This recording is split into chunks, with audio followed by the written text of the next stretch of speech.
I'm expecting an end-to-end cricket from both the teams. Like they have the champions team, and we are expecting something better from this game. So you're electing to bat first, score some runs on the board, and then you have your spinners to defend the target as the game progresses. And this is match number 9, England women versus South Africa women, evening clash, Sharjah Cricket Stadium. What is your percentage? As I said, I will go with the.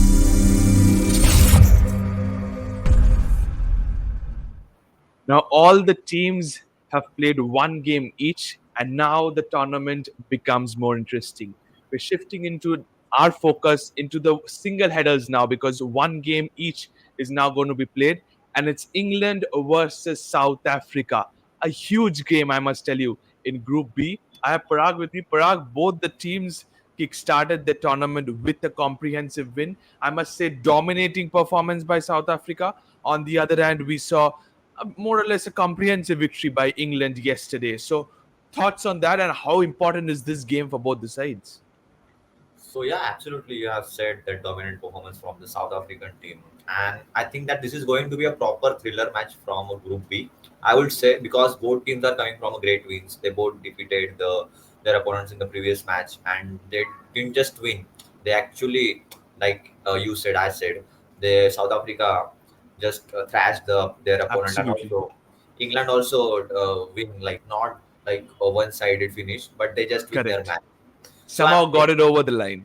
yeah, so I'm expecting an end-to-end cricket from both the teams. Like they have the champions team, and we are expecting something better from this game. True that, absolutely, because we know what they can provide. But on the other hand, South Africa haven't played at Sharjah, so this can be an additional advantage for somebody like England.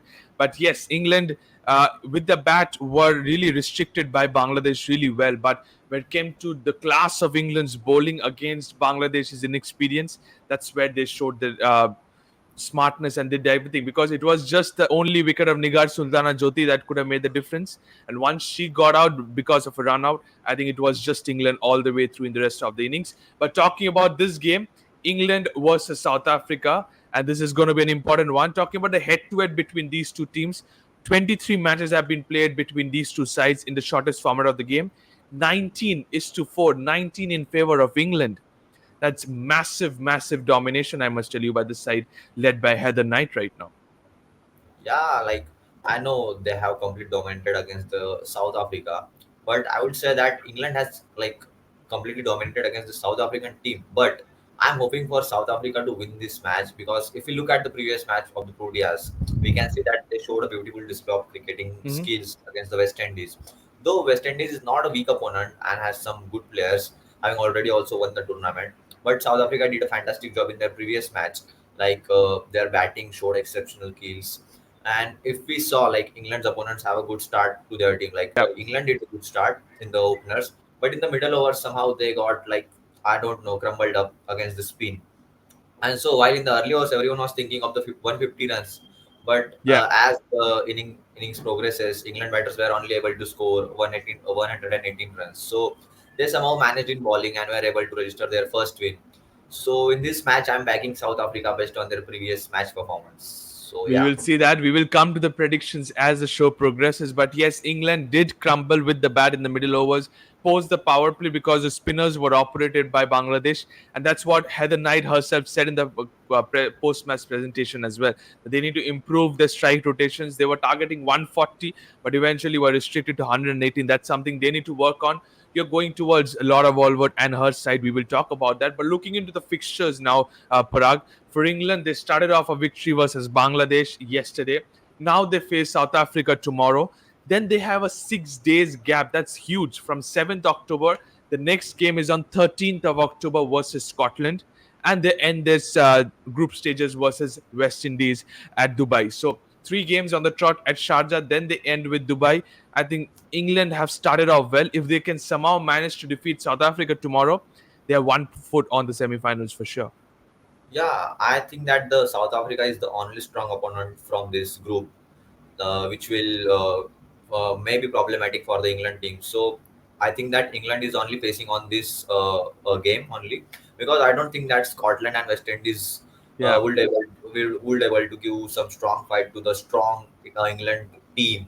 who has good batsmen, who has good batters, good bowlers, and also the good spinning all rounders. So I think that England will focus on this match only, and they will have the upper hand in the other two matches. Though they have the 6 days break, but I don't think that they will worry about the 6 days break because they have the easy opponent if we compare to Scotland side as to the England.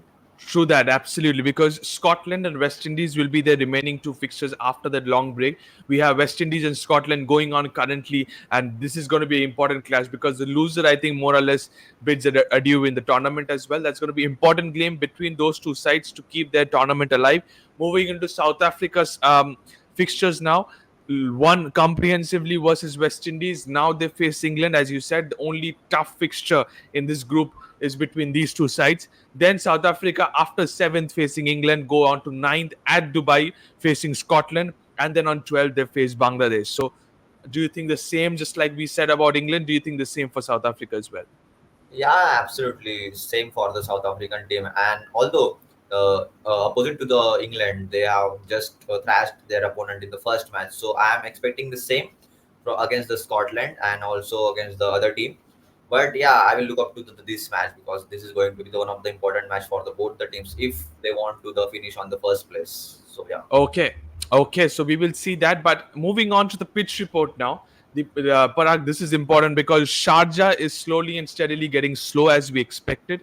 It was a relate surface, but it was early in the tournament. It was fresh. Now it's slowly and steadily getting to be slow, and that's where the spinners will come into play. 32 matches have been played. 13 times the team batting first have been victorious. 19 times the team chasing. It's an evening clash. Under the lights, what's your thought? What should you do? Because England yesterday defended a low target comprehensively, but it's now a different opponent. It's not Bangladesh, it's South Africa. Both the teams have a strong bowling unit. What are your thoughts? So if you look at the one stat, like in this competition, if we see out of 4 matches on the Sharjah, 3 matches were won by the team batting first. So if I get a chance to choose, I would prefer to bat first and put up a Okay. decent total on the scoreboard, and then like as the game progresses, to take the help of my spinners and just finish the job with the ball. So I will go with the won the toss and choose to bat first. Okay, so you're electing to bat first, score some runs on the board, and then you have your spinners to defend the target. As the game progresses, it will be difficult to chase down. Fair enough. Moving on to the players to watch out for now. Here are my 6 players that I have chosen for England and South Africa. Skipper Heather Knight, Nat Skipper and Sophie Eccleston are the 3 players for England. For South Africa, skipper Laura Volvaert, Marizan Cap, and Nadine D. Clark are my 3 players for South Africa. Your picks, is it the same or are you going something different? No, I choose something different. So my picks are the Danny White, Sophie Eccleston, and the Charlie Dean. So these are my 3 picks because I chose these 3 players because in the first match against the Bangladesh, then Danny White played an impressive knock of 41 runs, like on the difficult pitch in front of the Bangladeshi spinners. She showed some extra Yeah. efforts from the batting. So she was also awarded as a player of the match. So she is my first choice. Second one is the Sophie Eccleston because we all know how important she is for the England team. She has the ability to take the wickets in the bulk and also bats in the death over. So I'm expecting to show her some magic in this match as she was unable to take any wickets in the first match. And my third choice is slightly different. I chose Charlie Dean as a bowler who would Wow. help. She was impressive yesterday, I must tell you. Yeah. She would help England to take the wickets in the middle over and also in the death overs to take the help of some turning wickets. So I think that she is the bowler who can provide breakthrough against the strong team like the Proteas, who have the strong batting lineup. So yeah, these are my 3 players, and I chose like Charlie Dean over the players like Nat Skewer or the Heather Knight. Mhm. Okay, and similarly for South Africa, what are your thoughts? So yeah, my first choice absolutely the same, Laura Wolford. Second one is Marizan Cap, and but my third choice is like Malaba, who is spinning I one was option. expecting that, absolutely, yeah. I was confused too between Malaba and Dandy Clark. I went with the Dandy Clark and I expected you to go with Malaba. So fair enough. These are the six Yeah. players to watch out for. Very impressive spinning conditions, so expecting spinners to come into play. predicted playing 11 time, starting with England, I think it's a more or less a settled 11. They did not perform well because they need to get used to the conditions, get more adaptable to the conditions. It's similar to what, like Heather Knight said, it's similar to what we expected in Bangladesh. So it's UAE is also the same. It's once again at Sharjah. So I'm going with the same 11. Spinners are there. You have four spinners in the ranks. So I think more or less it's a settled 11 for England. I'm going with an unchanged side. What about yours? So I think I'm also going with this same, but I would suggest to take the one change. Like if there is a need, I think that Lauren Bale would come in the playing 11 in place of any pacer, like any medium pacer option. Okay, so So you're going for Glenn, maybe in place of Danny Gibson or Sarah Glenn, either of yeah, them. yeah, But do you think Sharjah will afford that much of pace? Because Nat Skipperbrand was the only seamer that bowled yesterday, 16 overs to spin ball bowled. Do you still see they will go for an extra spacer? yeah, I think that I would suggest the same because I would suggest this change. If there is needed, then in the first, like in the first 6 overs, there is a need of pacer. So I would go with the strong pacer, like in place of the Gibson. So yeah, from my side, this is the only change I will Okay. suggest. Okay, so in place of Danny Gibson, you're going with Lauren Bell and her pace. Yeah. Fair enough at the top of the order.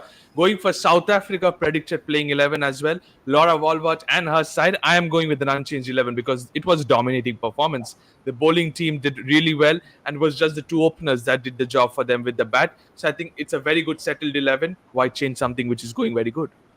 Yeah, like same. I will also not suggest to change anything. Like why to change things that is not broken. So I will go with the same playing 11. Absolutely. I think this was a no brainer, to be honest, settling with the same 11 that has done wonders for both the sides.